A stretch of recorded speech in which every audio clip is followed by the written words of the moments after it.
Once upon a time, there was a frog called Bill. Well, he may have been a frog, but he may have been a lizard. Even Bill wasn't sure. Anyway, this frog or lizard named Bill didn't live in a pond, or under a rock, or in the desert. Bill lived in London, at the Barbican on a shelf, in the library. But Bill didn't always live in London.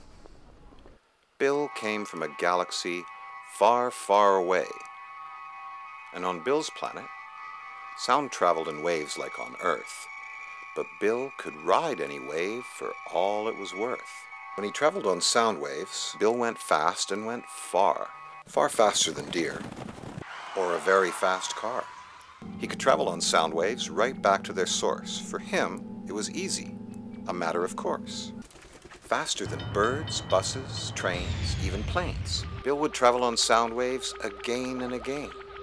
And one night, when Bill was investigating a sound, he found himself on a launch pad in a spaceship.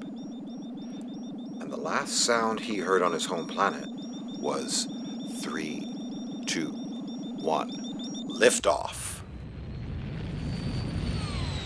And so for a while, Bill's home was in outer space. And for Bill, outer space was full of sound. He learned to tell the difference between a satellite calling, an asteroid falling. He even learned the sound of lonely astronauts sobbing. And after some time, when the spaceship was traveling between the moon and the Earth, he heard all kinds of sounds.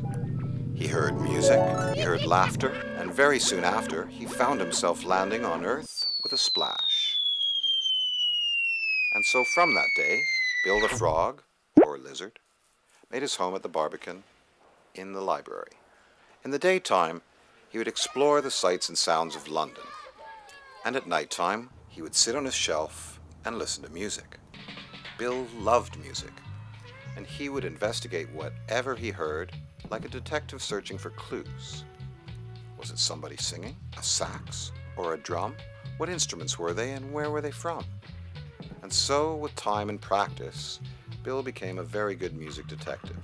He could recognize styles, he could recognize bands, and he knew about music from faraway lands. But one night, he heard a sound he had never heard before. What's that sound, thought Bill. But Bill couldn't tell who, what, where, how, or why. So he hopped on the sound wave and he started to fly, because Bill was a curious frog private eye.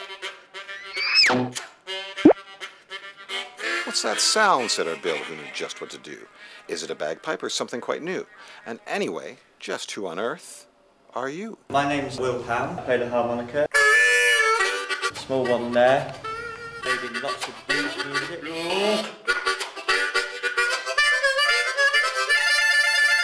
It's an easier instrument to pick up and learn. They can be quite cheap as well, so you can then buy them for only £5. This big one here is from Brazil. It's got more holes in it than the others, and it's harder to play. You can use really weird scales and really, really weird sounds.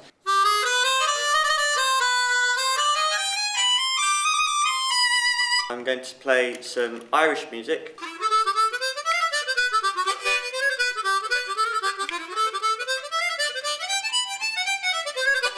Some jazz.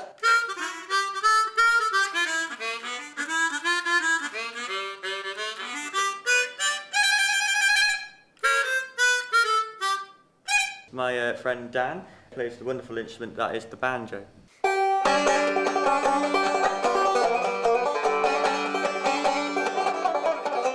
I play the banjo, that's my job.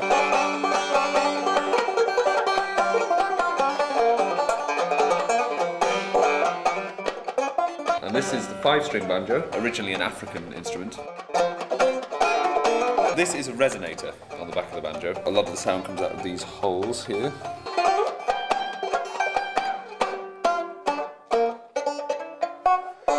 Play an Irish tune.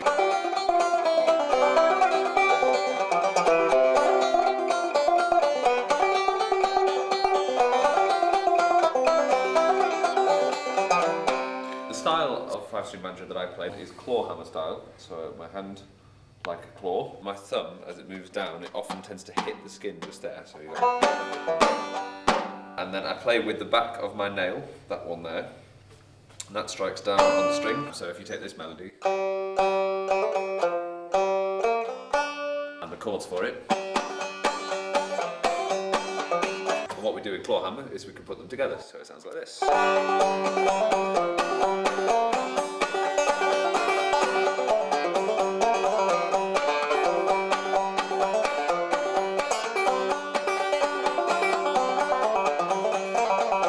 So bluegrass music is from the Bluegrass Mountains of Kentucky, and this is how it sounds.